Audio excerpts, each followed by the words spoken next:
a starting point. Now, Patient Portal is integrated into Aprima. It is our product. It's simply an extension of what we do. It is fully integrated in the respect that you can have two-way communication with your patients. Patients can do input that is readily imported into the record. It's actual data, structured data. And you can push things out to the portal like clinical summaries, test results, and things of that nature. Okay? So a tremendous engagement tool. Now, my first patient up here on my calendar, so I'm kind of touching up the left-hand corner of the screen overall, Karen Berlin, is also who we're going to look at here in the patient portal. Okay? You control all functions that are made available to your patients. You control all of the content that goes to the portal. Okay? So I have most of the portal capability turned on. Therefore, there's probably going to be a handful of things in here that really aren't relevant to podiatry, but we'll point those things out. Right, this would be tied into your website. So patients would be able to readily access your website, pretty common way of doing it. It's also available, more of a kiosk function within the office. So if I come in, there's things you want me to complete prior to the encounter, can certainly do that from an iPad or something of that nature. Okay? Patients can do it from their phone, an iPad, a computer. It works wonderfully. So when the patient logs in, they land on the welcome. And this is everything new. Forms to complete, messages to respond to. No prescriptions here, but the upcoming appointment, and she doesn't have a balance, so there's no balance showing up. Okay? Now, it calls out where those things are located. So what's new are called out within the menu structure here. Now, from a chart perspective, you can share as little of the chart as you like. So when you complete a clinical note, the summaries appear here. And this is really kind of the list that I've chosen to make available, but problem list, medications, procedures. This would be kind of an overview of what procedures have been performed for the patient, first test results, and so on. Okay. Two-way messaging capability. Kind of, that's that 50-50 in most of my practices. Yes, we love that idea. Others say, yeah, not so much. But true messaging, and this is for non-emergent communication. So a great way to remind patients to bring things to their visit, things of that nature.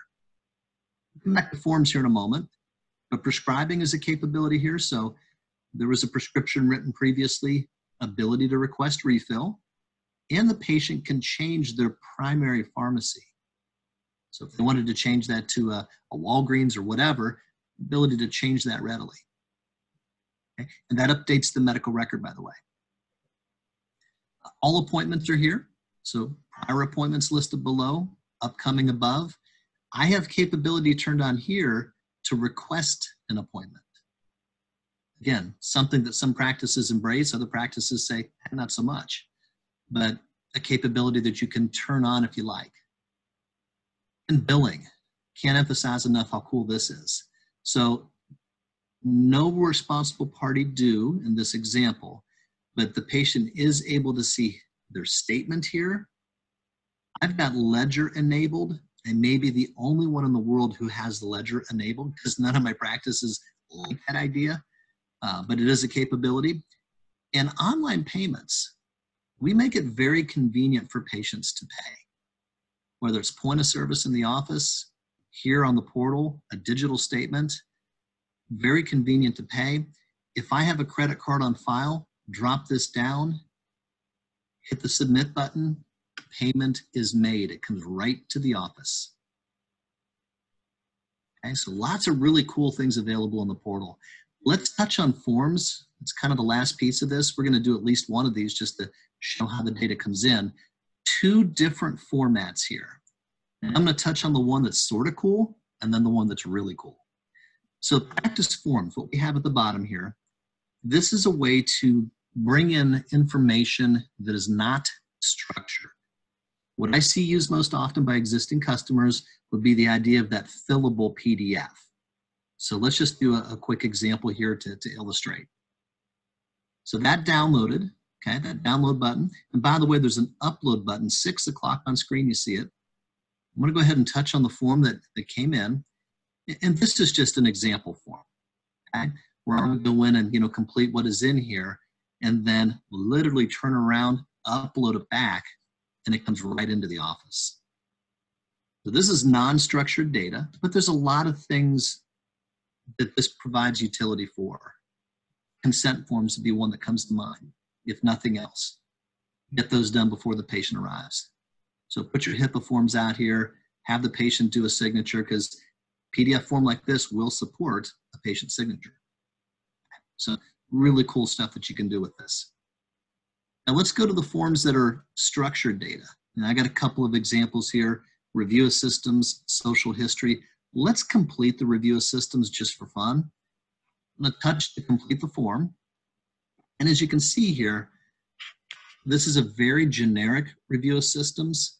So I have one set up for all of my different specialties. So this, of course, would be dialed in more for obviously your practice specifically. Okay. I'm going to put at least one positive in here so we can see what that's going to look like. And just this easy, I'm done. Okay. So we're going to go ahead and submit the form. What that does is it brings me to a screen here that says it has been submitted. And then it shows that I've completed one form, still have a little work yet to do. Okay, so that's a quick look at Portal. Very functional, simple to use. I can tell you from a practical standpoint, I'm thinking of one customer in particular right now. They have a fairly elderly population of patients, internist practice, and they use the portal to not only communicate with their patients, they do get some amount of throughput with the forms. Right. Push lab results out the whole bit. Quick question on that. When I'm assuming the answer is yes, but when the patient fills out all these forms, it automatically populate in their chart, right? It's not automatic. It's a push button. But short answer is basically yes. Okay. Okay. And the reason I wanted to do one of these forms is so that you could see these responses from the patient are going to come right into the medical record. We're going to push a button. Had I completed both of these forms, all completed forms come in simultaneously. It's one button push, everything comes in. Okay, so yes, you'll see structured data from this. Absolutely. Okay. Any other questions here? All right, I'm going to move that off screen here, and let's start into Aprima. So quick overview here. This is what we refer to as the desktop screen. When you log into Aprima, this is where you land. Now, the great thing here, everything here is user defined. One exception is that toolbar upper left. That's how we get around. But all the other elements on screen here are your choice. And I mean truly individual user choice. So let's touch on what's here. Quick overview. What you have on the left is the calendar. It's one of the ways we represent calendar. And this is ideal for your check-in, check-out, ideal for clinicians and physicians. And those are the kind of groups of people that I see use this view with great frequency. And reason being, it's because all my check-in, check-out capabilities are here. I can begin clinical notes here, whether I'm a clinician starting the notes or physician taking over. Really, really simple. Okay. Now, I'm only displaying my calendar. I'm displaying a single calendar here, just point of reference, because I'm logged in as a physician. So this is my day today, right? Now, a different view of calendar, blue link, upper left, read calendar.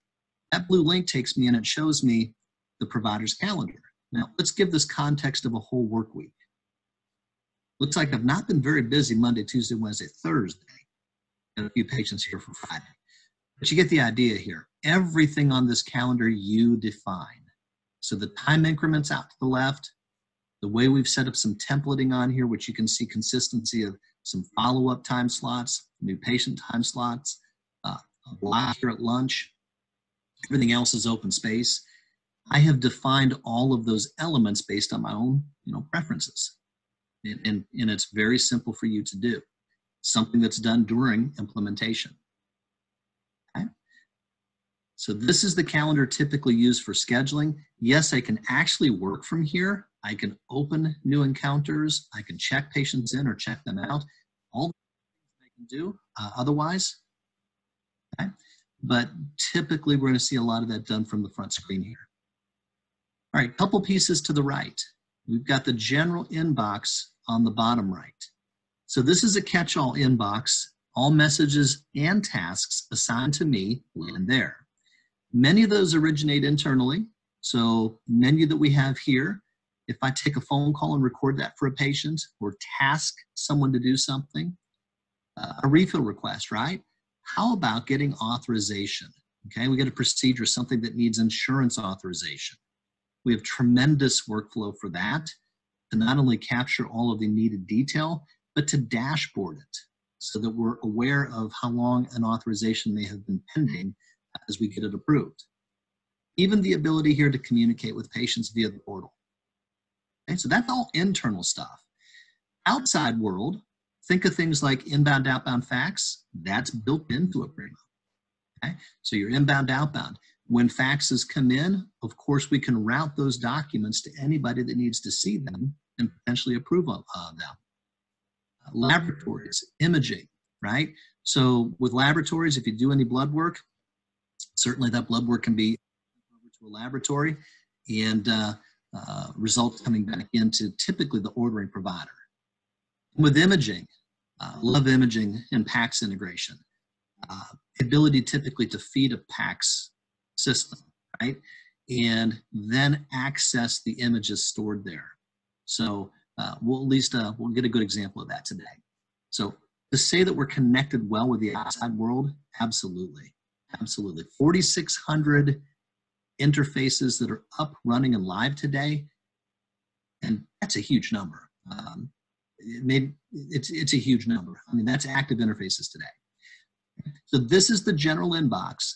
Now, here at the top, upper right, the filters that you see actually look like hyperlinks, like, internet links, right?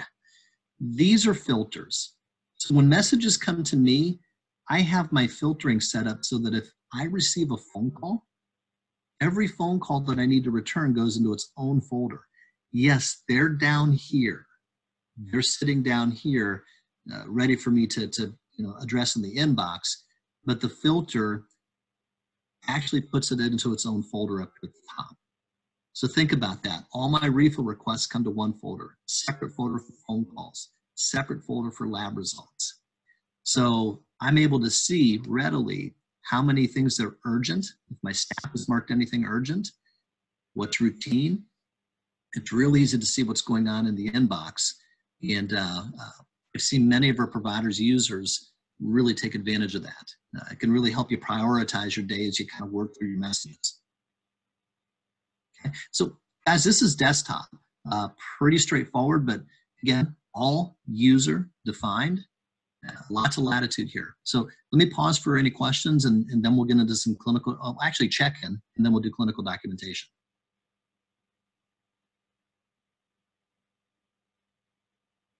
Okay, quick litmus test. How are we doing so far? Doing good. Good. All right, excellent, excellent.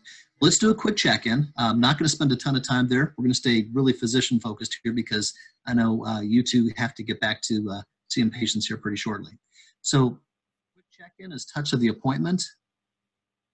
All I'm going to do here, quite literally, is update the status. We'll read checked in, just like so. This is where I can do cash, right? So we're doing co-pays, co-insurance, whatever we need to do as far as insurance goes. But I can take those dollars here readily. I also see any outstanding balance. So this is related to today and the E&M that we generate today. And the bottom portion of the screen focuses on any outstanding balance. Nothing is patient responsible for this patient. There's $215 out to insurance currently. Okay, and kind of nice that you're able to see at the very top of the screen. My patient is Karen Berlin. She's a female, age 52, and she has Aetna PPO 25 insurance. So that header is always present when you have a patient open, and that grouping of really colorful icons at the top there, every one of them has function. So when you have a patient open, literally in one touch, you can land anywhere else in the patient's record. It's really nice because you don't have to use all these drop-down menus and different things to navigate. If I want to go to her demographics, touch, and I'm there. I want to go into the medical chart, I'm there. I want to go into history where I can see prescriptions and all those things. One touch and I'm there. Okay, so I'm going to go ahead and say, let's check her in. You see the time that she's checked in. All right, as we build a clinical note, you guys have mentioned that you're pretty comfortable, at least been using point click and I think some typing maybe to capture some of the color type of narrative. So in Aprima, based on your preferences, we can set you up to do more structured data. That's what you're currently doing, or optimize your documentation for more narrative, as it's personal preference there. So we can really optimize the product based on your own personal preferences. And guess what? You don't have to agree on it. Okay? It's kind of nice when you have that option to really dial it in for you. And that's a good thing. Now, I'm going to kind of go, at least to start out here, structured data route. We are going to pull in that questionnaire from the portal as we document for this first patient. Okay? So let's go ahead and get started here. This initiates the clinical note. Now, workflow-wise, do you all typically have a nurse or maybe an MA who would see the patient prior to you? What's kind of the workflow from check-in? Yeah, the MA will bring them back, and then they'll start the interview and get some of the chief complaint and all that stuff. And they'll start the note initially, and then they'll come bring us in, and then we'll kind of take it from there. Okay, perfect. All right, that's a pretty common workflow. If you want, we can emulate that here today, or we can simply just kind of go through the note. Do you have a preference? Let's just go through the note. Okay, so let's do a little bit of navigation up front. Let's talk about the way we can document, and then I'm going to go straight through a note beginning to end. So I'm going to kind of tee it up and then execute on it. So commonly when your nurse or MA would begin with the patient, this would be teed up here to vitals. And whatever information you capture as far as vitals, absolutely. Things like shoe size or other vitals that you want to capture that are maybe non-traditional, absolutely can. Plenty of room for custom vitals, okay? But now let's do some navigation. Navigationally, there's two things that'll make this all very, very simple. One is that I'm going to work top to bottom, left to right. Okay? Everything I do pretty much begins upper left, I'm going to work my way down.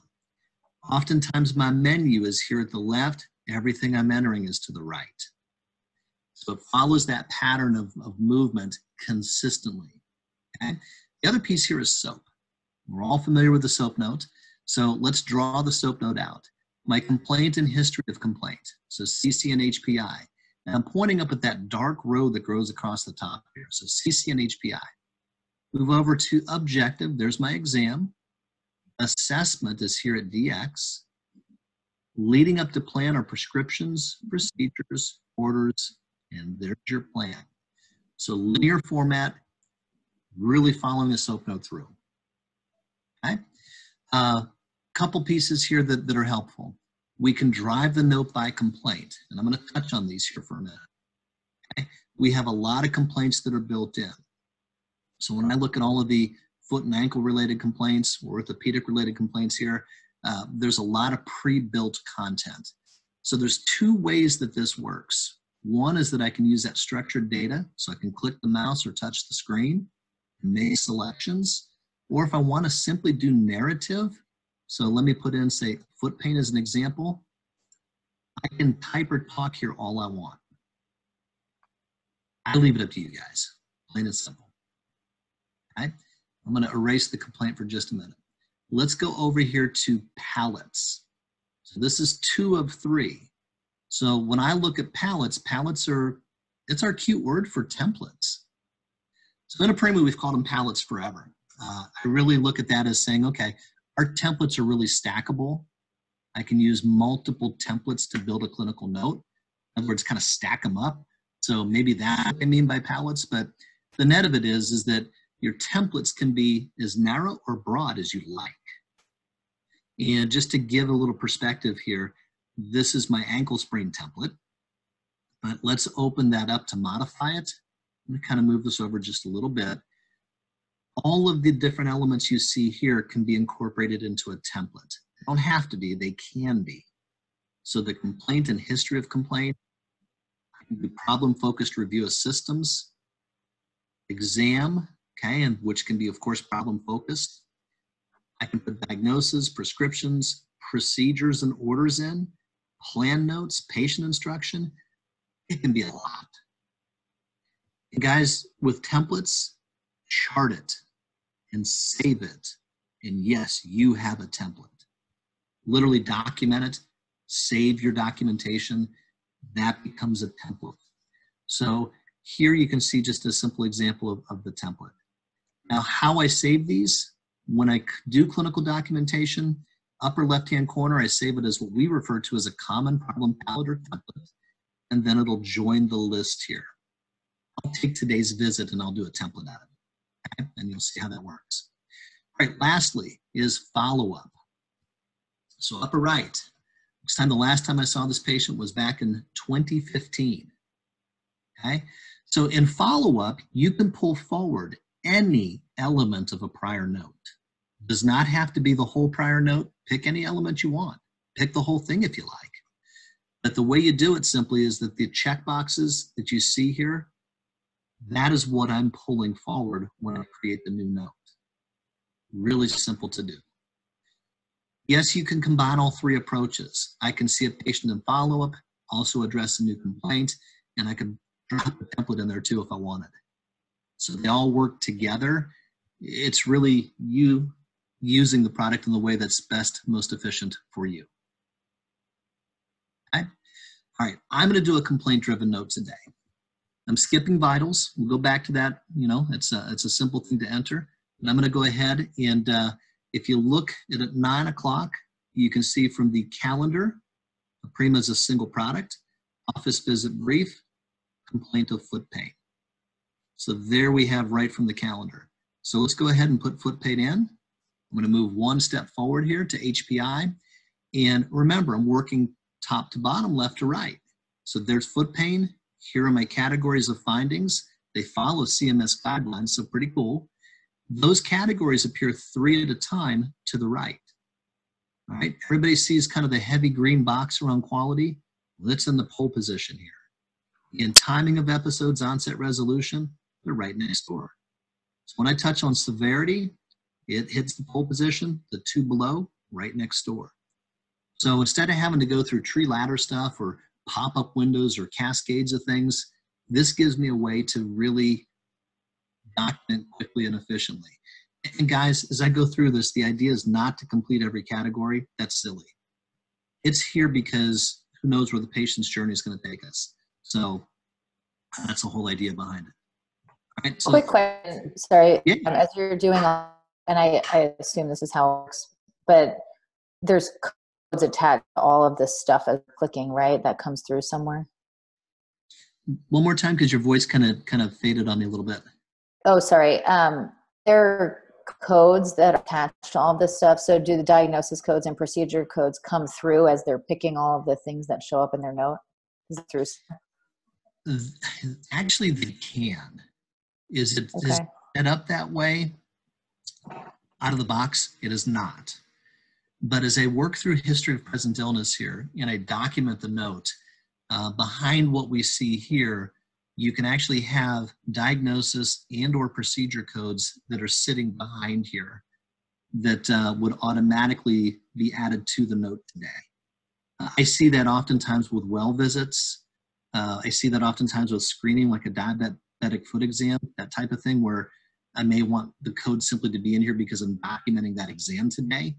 So you do have the ability to do that. And it's very simple to set up. Okay. Were you asking specifically in this section, or just when they select the diagnosis and the procedure codes that they end up on a super bill or claim when they're done? Probably either. Just times when we've had provided to support, like a peer audit or something, I want to see the codes that go in with the notes. So if it wasn't there, it would be more complicated, I guess, to pull, but I'm sure you can find the data in multiple. Yeah, I mean, since this is one system for practice management and EHR, when John gets through the note, the super bill will automatically be available to look at. It'll show all the codes that are selected. So it's instantaneous that you can review that. You can link back into the note if you want to review what was actually documented. So again, it's one application to just kind of go anywhere. And then if there was ever an audit, there's a full audit trail of who documented, who read, who viewed, who added or modified information. Okay. Well, I assume you show us then what it looks like to select the codes and generate the super bill. Oh, absolutely. Okay. All good. Thanks. Absolutely. Keep going. Sorry. All right. So what I'm going to do is I'm actually going to go through the whole note. So let's hold questions literally for just a couple of minutes. The reason I ask, and it's a simple one, I want you to get the idea of the flow. And it's important to kind of get that perspective, I think. So I'm going to run it through. It'll be fairly quick to do so. And we'll go back and put some extra emphasis on the coding piece of this in any other area that you really want me to dig into. Happy to do it. So I'm going to just put in enough here to kind of get this thing rolling. Say it's worse during the day. Let's say this started, I don't know, about 4 or 5 weeks ago.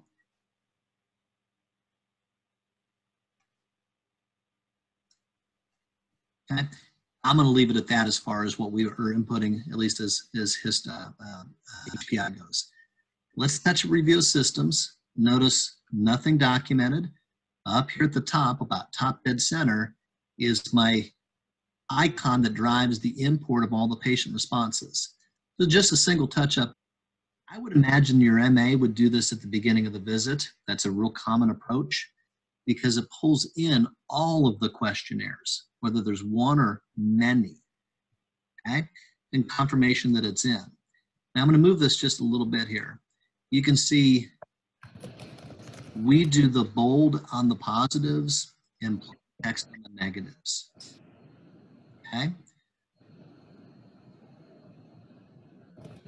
And I'm just going to put here left foot. Okay? All right, let's move on to the exam. So I've got my exam set up here, and typically what I see is that most of my physicians are going to use a format here where they can drop in normal findings, pre-populate everything that's going to be examined with normal findings, at least first time they perform the exam. And then from that, they'll go and move on to picking out the positives. Okay. So I'm going to move here to lower left. Our foot. See those redness and swelling. I'm not going to get deep into all the different findings here. But you'll see, as far as all of the different findings, normal findings in the exam are plain, like the top two here, whereas my positives are nice and bold. So they show up in the note this way. Any correspondence you send out to maybe a specialist or sending something back to primary care are going to carry the same kind of formatting. Okay. So documenting obviously here to the level of detail necessary. I'm going to move over here to codes. Okay, so my patient had plantar fibromatosis as their previous diagnosis. I've got a list of codes that are set up here as kind of my quick reference list. You see all of those codes here. Now, yes, there's a mix of codes in here that are 9s and 10s. This provider was set up back in the days of ICD-9s. Every time I use a 10 code that replaces a 9, it actually replaces it on screen here. So it's pretty cool the way it works. I'm going to go ahead and use the code here. I'm going to dig for specificity just a little deeper. So plantar fibromatosis. Go ahead and open this up. Looks like that's as a specific code as I can get. Okay, so I don't see anything here that shows that I can dig for a more specific code. We'll do an example here in just a couple minutes so that we can do that.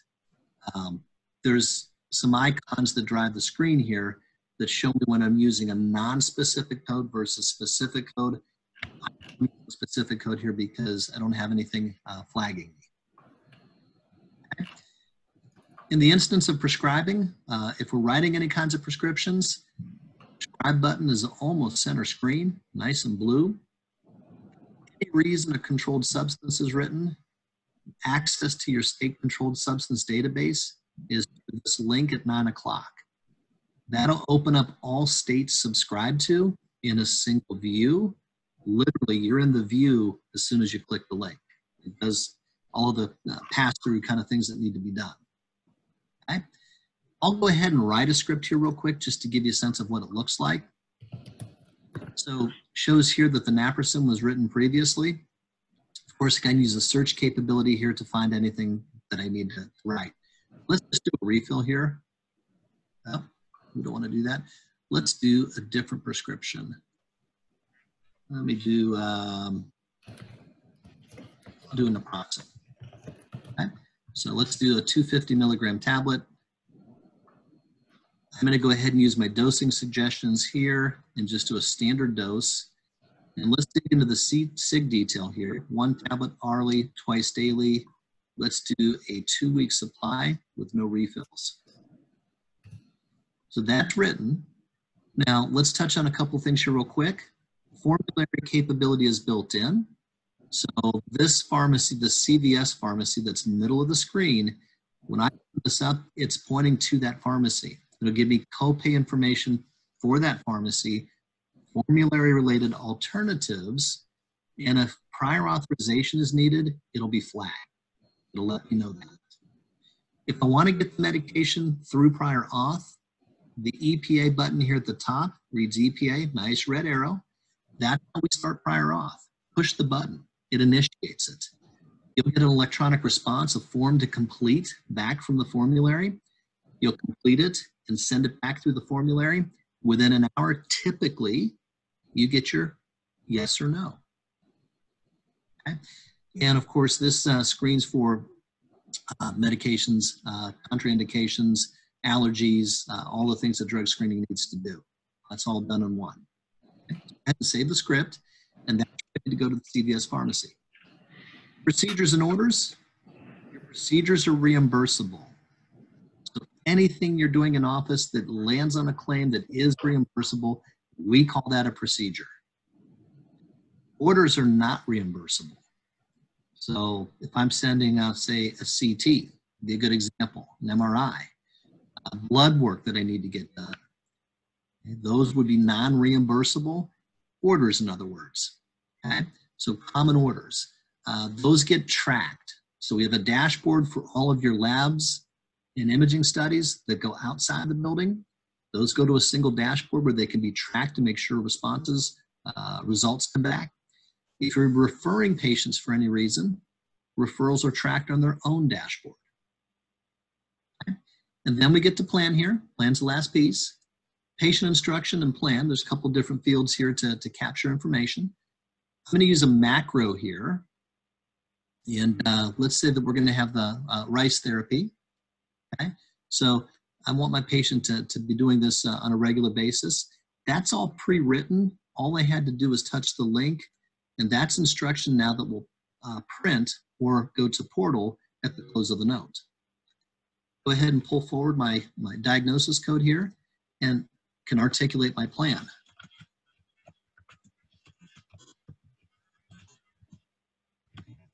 Okay, let's see the patient follow-up in 2 weeks.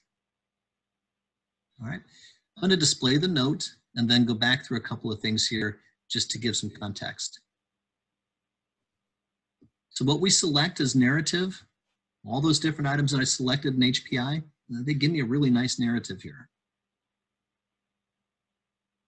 Okay. Notice how your positives show here in context to the negatives. And the same type of thing is what we see here in the exam. So any of the positives will show as bold, negatives as plain text. All right, kind of moving down here to diagnosis, prescribing, and so on. This will generate a claim that's going to include both what's here And of course E&M, when we select that, course instruction and so on. All right. Now, let me go back and touch on a couple of things, just interest of time, and make sure that we do get in all of the things that we want to get in today. I'm going to come back over here to procedures. Let's touch down here on diabetic foot exam. Got a couple different things that are set up here to be procedure notes. So procedure notes in Aprima, there's a couple different ways they can be done. We have what's called a dynamic procedure note. Why it's dynamic is that a lot of things can occur with that. A great example would be messaging tasking or generation of a document. By selecting a dynamic procedure note, I can task members of my staff to do things automatically. I can generate documents that may be needed for some reason automatically. Then we have the good old-fashioned procedure note, and basically it's the variables. So you've got a block of text that is the note itself, and you simply address the variables. You can save defaults, things that might be kind of consistent most of the time, and always alter or change. But yeah, the default piece of it you can save in. It's really nice. You can really save a lot of time in addressing those kinds of things. So let me touch on one that's dynamic first. Okay. That procedure note is sitting upper left-hand corner. There's a kind of a bluish-white cylinder. And when I touch on that, it opens up the procedure note. Now in this, I don't have any defaults that are saved. So this is a diabetic foot exam. Okay? And it's going to be the questions here to the left, responses here to the right. Now, wonderful thing is when I build this, yes, I can save default responses built in. That's provider preference. So you guys can kind of determine how you want to populate this up front. And if you, kind of that lowest common denominator, if the answers are pretty consistent most of the time, it's less items that you need to address. Okay, so I'll go through and just touch on a few of these. I think you'll get the idea pretty quick. I think these are mostly yes, no responses. Okay, let me say okay here. Let's do a little refresh on our note.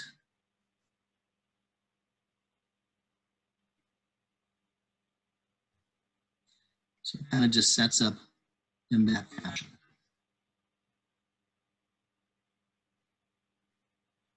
Okay, so that's one of the ways of doing it. There is an additional way. I think my other one is set up as kind of our old school format. Nope, this is set up as dynamic as well. And again, up here at the upper left, when I make my responses, I can actually use the button in the upper left to create a template. So if I see there's consistency, kind of a common way the procedure ends up most of the time, I can actually save it as a template so that I don't have to do all the input each time. So kind of cool. Okay, let's remove that item from there. All right, let me double check here. I want to make sure that I have a provider here. I'm pretty sure that I do, but just want to be certain. I don't. I'm going to set up our PCP real quick. We'll put Dr. Patterson in here. Okay, he's a primary care physician, and I'm going to pick a consult letter that he's going to receive every time that we generate a note. So let me do my consult letter here in the 2-column version. That's a really good looking letter. Now, what I did here, and this is something your MA would ordinarily do, is I've set up a relationship here. This is my referring doctor, the primary care physician for Karen. And every time we see the patient, we want to make sure he gets correspondence. So when I do this as a one-time setup, upon completion of the clinical note, it will auto-generate a consult letter going back to Dr. Patterson. It will go either as a direct mail or as a fax. You don't have to do your letters separately. The system will generate automatically and send them and do the proper disclosure in the record so that you don't have to do that either. All right, let's take our visit text here. We're good there. Let's touch on E&M. E&M is kind of really the last piece here. And a couple pieces here I really want to highlight. We did not document a couple elements of the note, so there's no history documented. Vitals were not taken. So when we go here to the E&M calculator, it's kind of a summary screen. It shows you what's been done, shows you what has not been addressed. So based on all the factors here, of course, we're doing a brand new patient because 2015 is the last time we saw them. You got everything you need here. Now, 2021 standard. Are you guys familiar with the new E&M guidelines?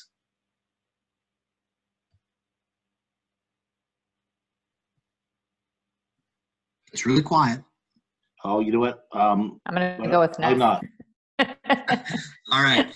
Guys, right now it's a Medicare thing, okay? I'm not a coder, so I'm not going to represent myself as being a coder. 2021, January 1, new E&M guidelines took effect for Medicare patients. And you guys know that what Medicare commonly does, our commercial payers will typically follow suit.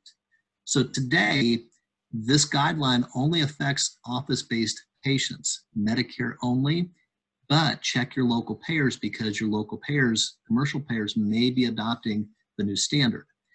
It gets rid of all of this bullet kind of counting, all this counting up stuff.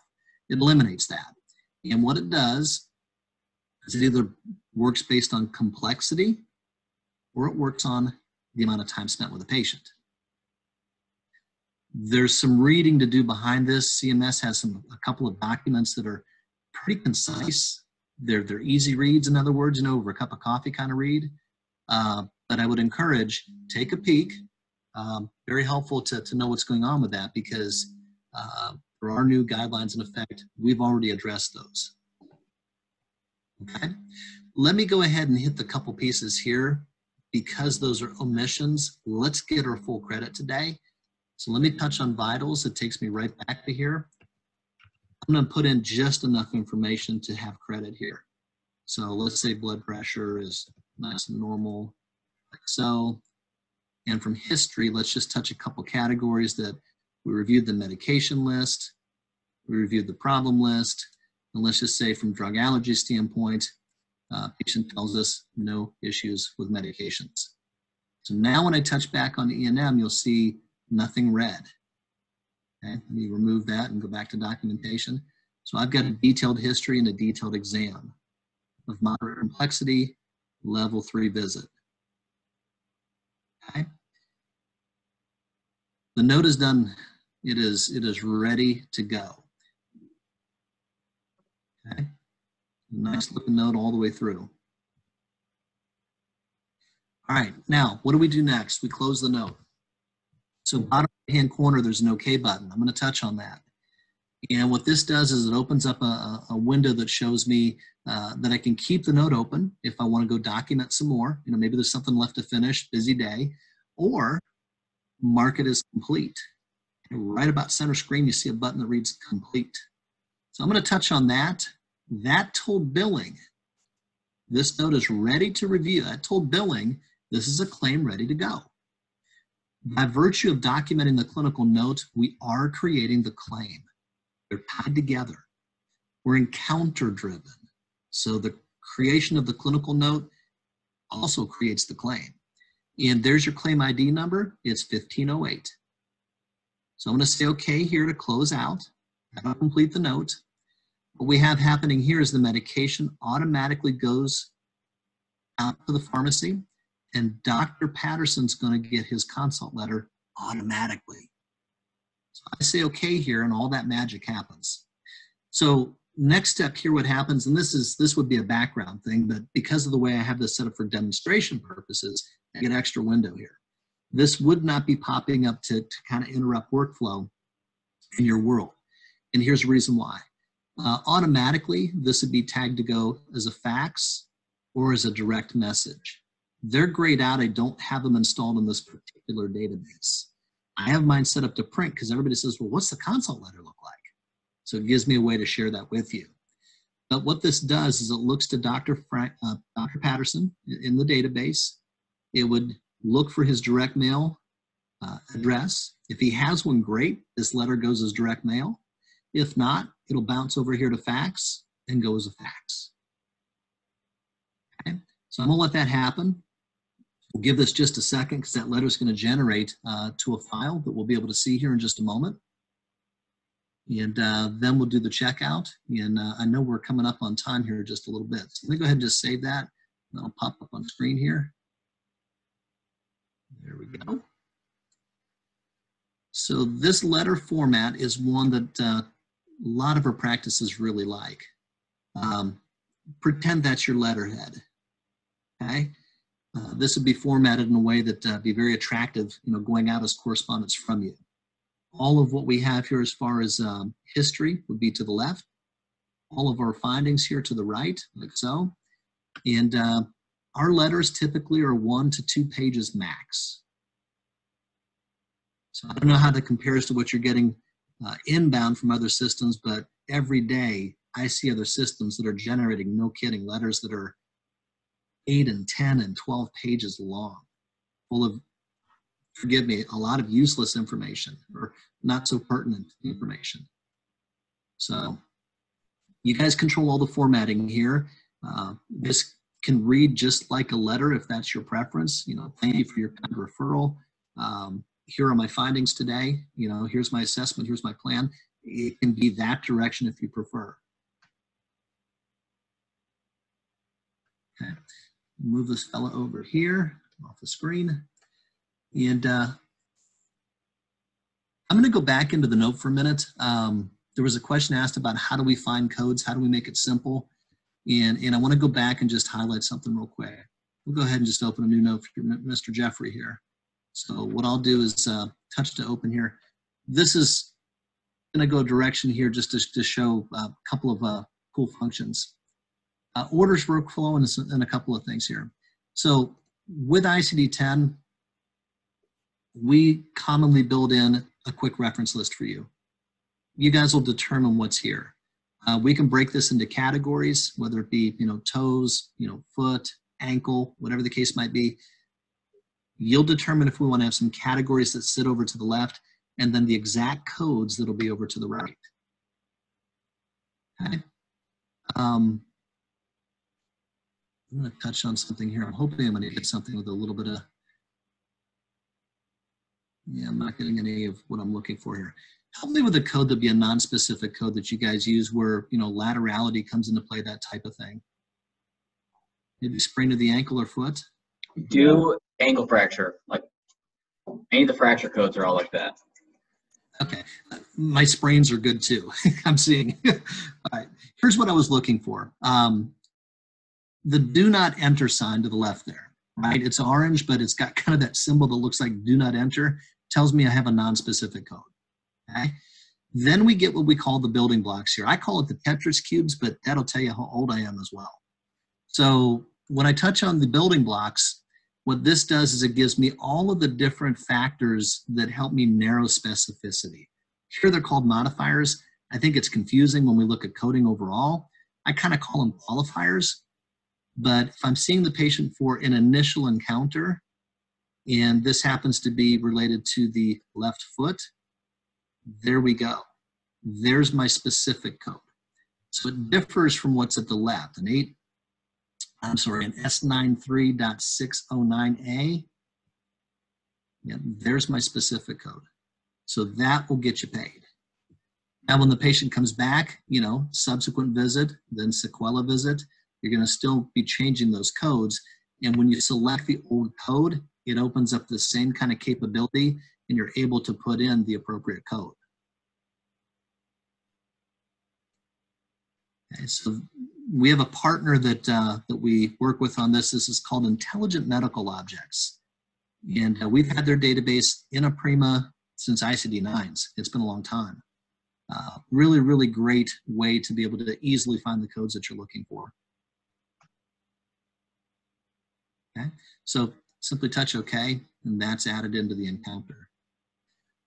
One piece on here I realized I didn't touch into, which is orders workflow. There's a couple different ways to go about this. And I'm going to touch on the simple way and then a way that's got maybe a couple other steps involved in it. From a procedure standpoint, anything that you do in-house that is reimbursable, again, we call that a procedure. And so if we were performing something like an injection, right? All I have to do is select it. It's going to be added to the claim. And if it's got a dynamic procedure note behind it, things can happen in the background.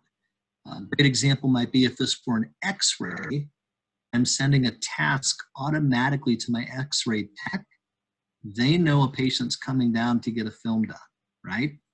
So just selection of the code itself can drive things to occur in the background. So really simple, clean way to do this. Now, from an orders perspective, let's say I want to handle it.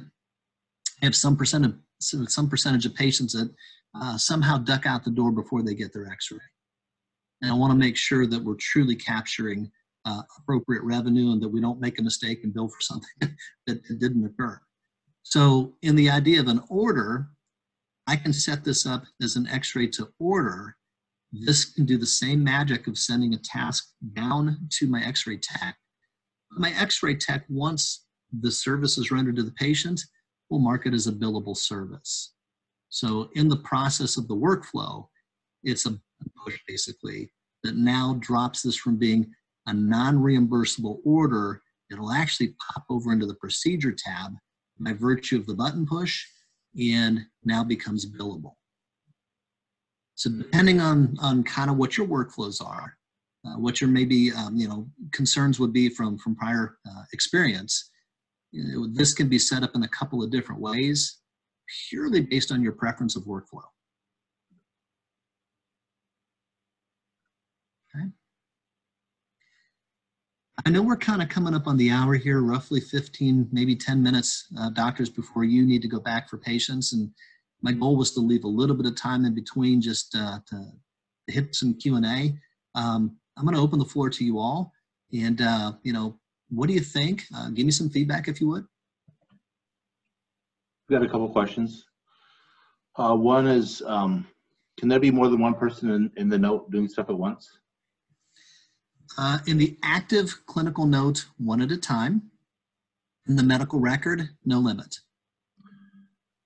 Then as far as when you did on the tab of the visit text, it showed us the kind of the text.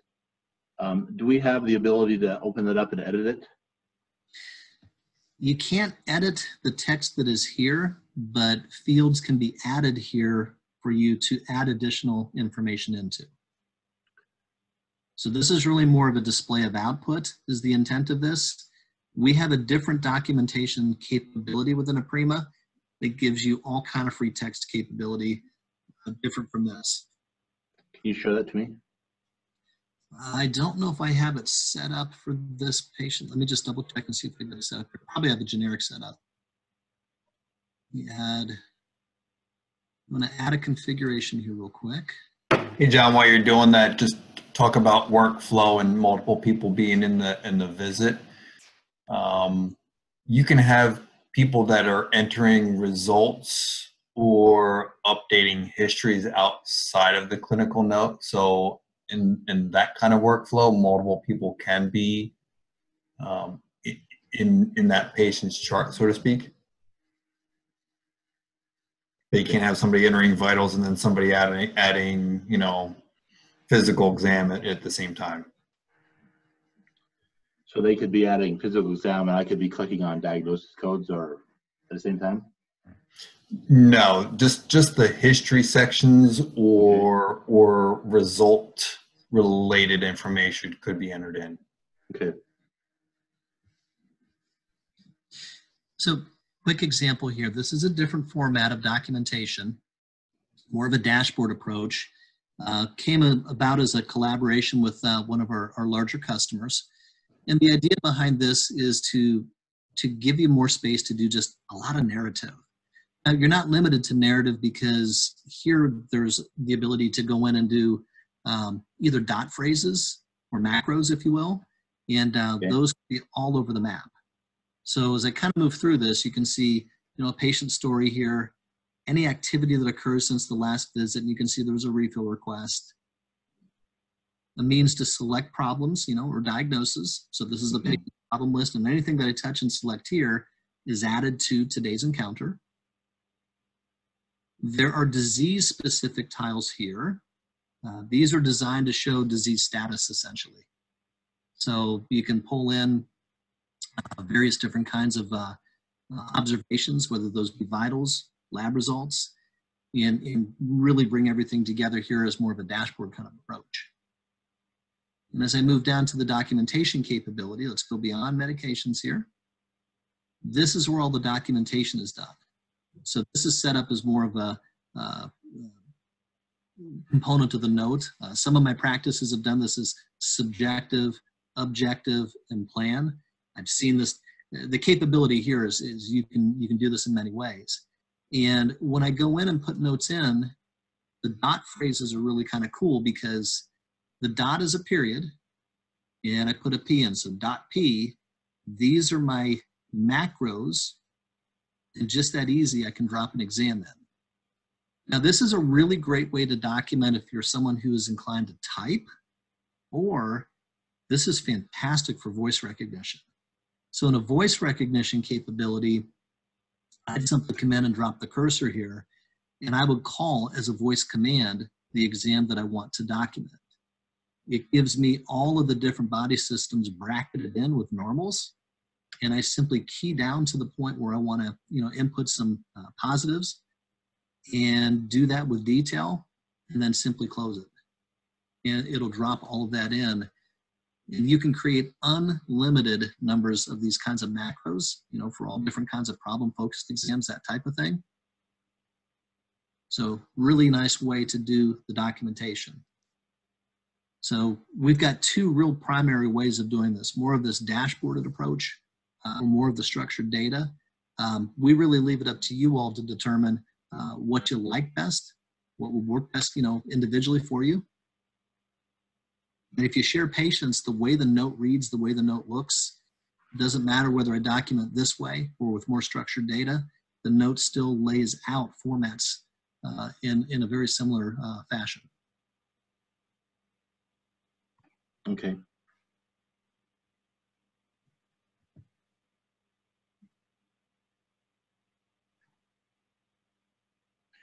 And then there's a capability to, if a patient's, we see them the first time for plantar fasciitis and then they're coming back for follow-up, we can create a new note from an old note.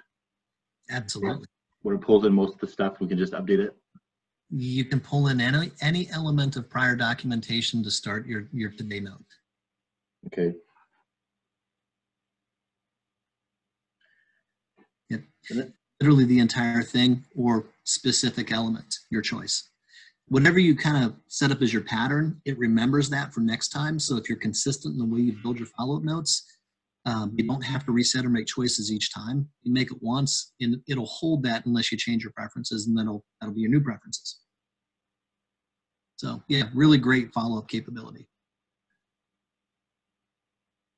And then with you said the interfaces, you guys have the interface with like SimonMed imaging and like if it's on request. Is that what you're talking about, the interfaces? Yeah, interfaces, your standard laboratories, Quest, LabCorp, we've done those a zillion times. Okay. X integration, knowing the devices that you have or the interfaces that you would like to have, many we've done already. So it makes it easier just to kind of replicate and activate that for you, if you will. Okay. And then if we want to like incorporate a photo that we take of like an ulcer or something, that we can do that. Absolutely. Okay. It'll attach right to the encounter note itself.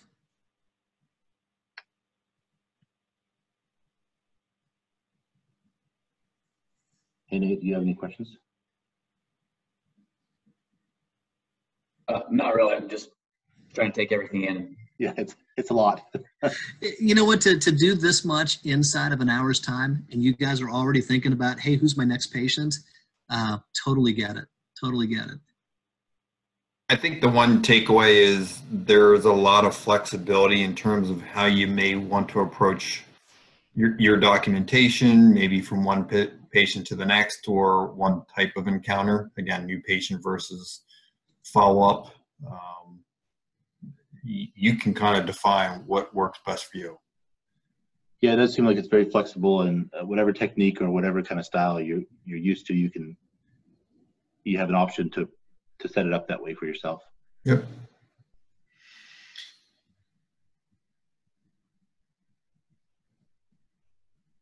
So I have another question, just real quick. So with, like, let's say we have a patient and we want them to bring with them their shoes next visit, and we send them an email in the portal. Does the portal email them in their email to say, check your portal? It does. Okay, good. It does. Yeah, so when you send a message out to the portal, email's not required, by the way. We get that question about the portal all the time. But why it helps, why it's important is exactly what you're asking, because they get an email that says, check the portal, there's something important for you there. So it's a HIPAA compliant way in the mass communication to say, check your portal where there may be something that's HIPAA protected. So they do get an email heads up to check the portal for information. Okay.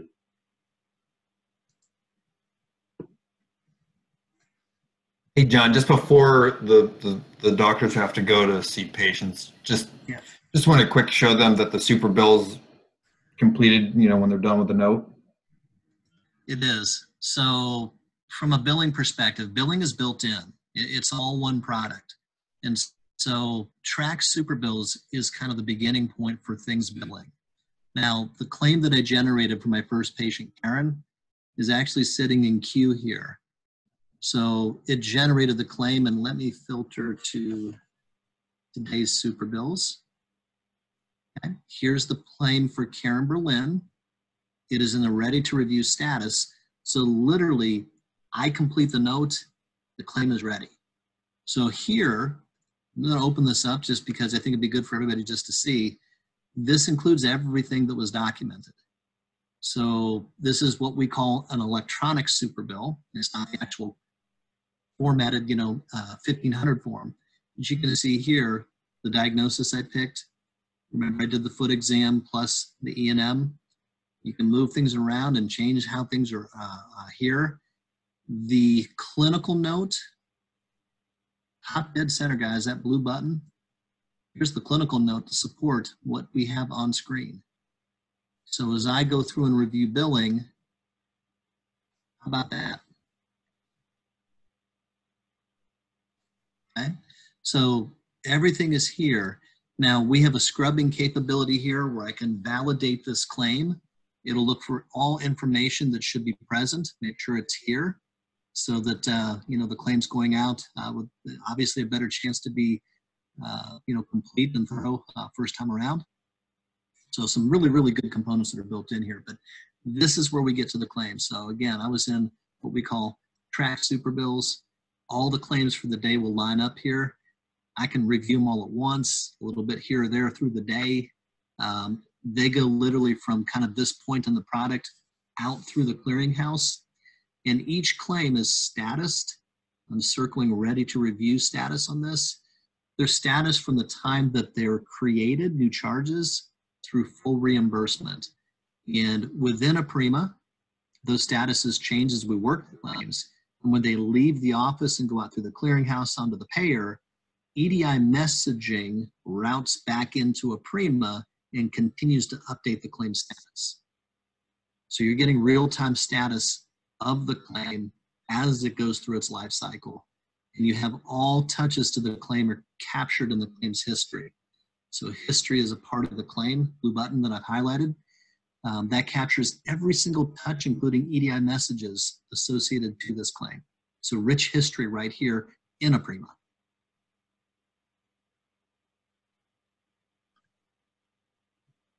Some tremendous advantages. Got a quick question. So as far as, let's say that I see a patient, they have plantar fasciitis. I do an E&M code, I do x-rays, and I do an injection. The note's not finished, it's incomplete. The patient's leaving, they're gonna check out, but I want them to check out, but I wanna basically collect their copay or deductible. Am I able to enter in my charges and then just complete the rest of it later, but then that would allow the front office to check them out and collect the money? Yes. So here's checkout window. All right. I touched on this from my desktop screen. There's a charge estimate. Okay. The charge estimate pulls from a number of factors in Aprima. It pulls from the eligibility 271 response file. That's going to have your co-pays in it, co-insurance percentage if applicable. It's going to have deductible information in it. Okay. So as I go down through what's chargeable in here, I get a $0 charge for that foot exam. But let's go down here to the E&M. There you go. It breaks it out. So Okay. it looks to your fee schedule. It looks to the amount allowed or contractual schedule, overlays the patient situation, which is all that eligibility stuff, and gives you a good sense of what is due. So you can collect at the time of service, at checkout, you can collect what's due. Okay. I'll Yeah, give you that's one good. other option there. Our credit card integration will allow for credit card to be kept on file, and you can gain consent from the patient to charge the card to an agreed upon amount on a monthly basis. So 200, 300, whatever that amount is, once you get consent, it's good for a year. Our best financially performing practices have already done that. And guys, it's the Amazon generation. If your paradigm shift still says, I'll gladly pay you for the hamburger on Tuesday that I'm eating today, Amazon has changed the way our patients think. They will actually give you that kind of capability. So you get some great tools here to get patient portion upfront or literally as it's billed out and becomes patient responsible. Okay, that makes sense. And Brad, I'm thinking this is almost, I mean, this is just an electronic version of that encounter form, it sounds like. Yeah. That's cool.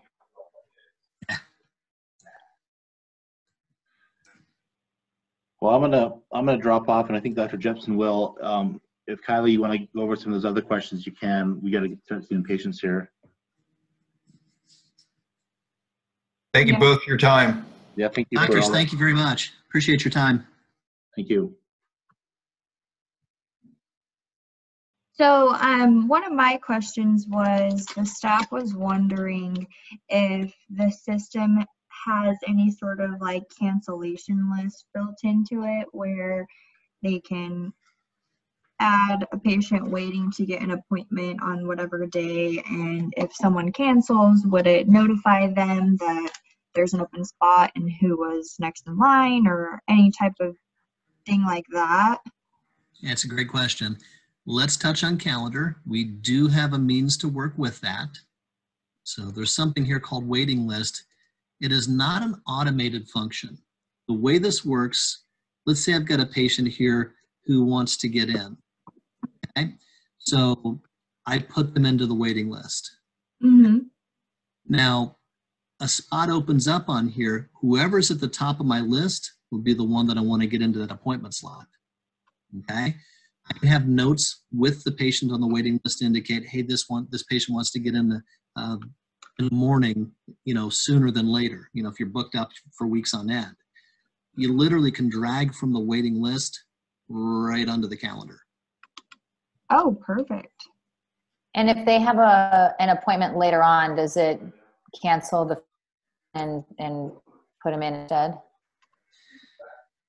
It wouldn't cancel the future appointment necessarily, because if I put them from the calendar and put them on the waiting list, or if I create somebody new to be on the waiting list, it may not. And I don't believe it automatically cancels a future appointment. John, it doesn't, but you can quickly see if the patient has any future appointments, from that little, kind of hover window. Okay, that makes Yeah. sense. Then you just cancel the future one. Okay. Yeah, if there's a need to do so, exactly.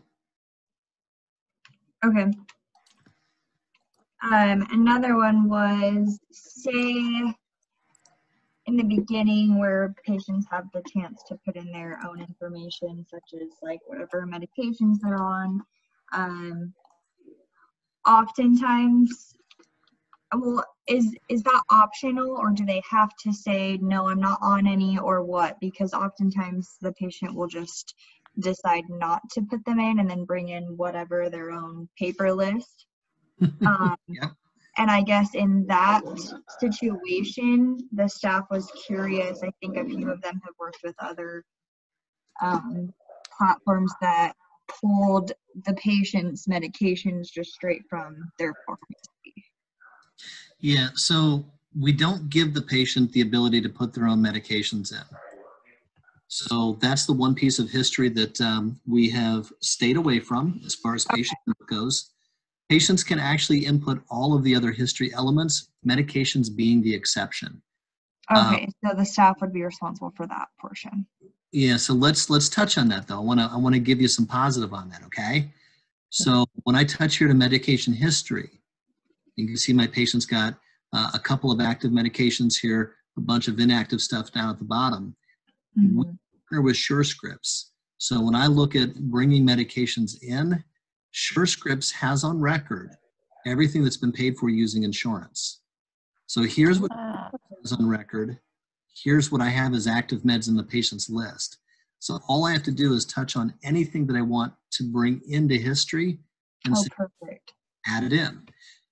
Now, I want you to see something real quick. When I touch on these, look at the detail that you get. Your staff would never spend the time, and I'm saying not singling you guys out, but as a general rule, they're going to put in patients taking Humulin, and it may simply be that, right? Yeah. This is giving you all of the detail, where it was prescribed, who wrote the script, all the SIG detail, exactly how this was dispensed. It gives you all of that, even though you're not asking for it. Yeah. So tremendous. The fact that you can pick the meds that you want to add to the list is so nice. A lot of systems. Very nice. Some people have very large amount of medication. Oh my goodness. Yeah. Isn't that the truth? Yeah. So really easy way to do it. Lots of detail very quickly. And it queues up based on calendar. So, with your patients in the calendar, it literally has kind of all that teed up and ready to go so that when you open up the patient's history, you can review the med list and simply click on the ones you want to bring in as you go through it. It makes it a lot faster. Perfect.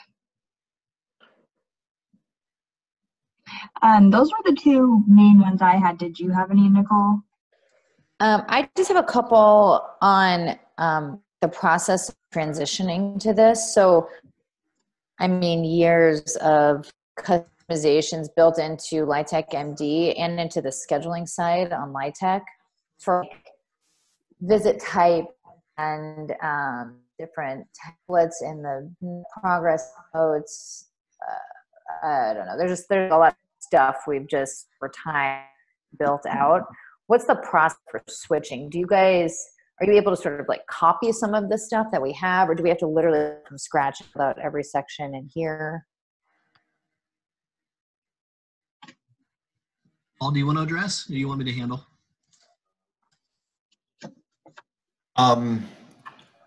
So obviously any implementation is going to take time to go from contract to go live. I would estimate probably 90 days just to be safe with that type of project, just for planning purposes.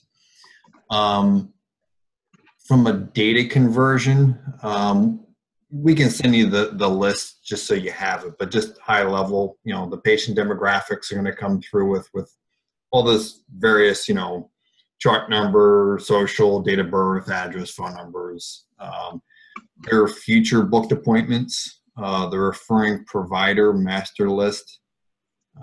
As far as discrete data in the patient's chart, their problem list, family history, medications, lab results, and vitals can come over in the data conversion. Chart notes would be coming over as attachments, same as any scanned documents in the patient's chart. Okay. And then from a customization, you mentioned calendar, so appointment types, duration, just the lay of the land from day to day. If you hard code, new patients versus procedures and so forth, that's going to be done and taught to you during the implementation. And John, if you just go into the list editor, just that little Star Trek thing, this is just kind of a look into the admin area of the product, which is security driven. And there's different drop downs there, but if you go to scheduling, you'll see kind of where we would manage your calendar types, your appointment type statuses, your calendar templates. And so you'd have full ability to customize this. Okay. But that would not come over.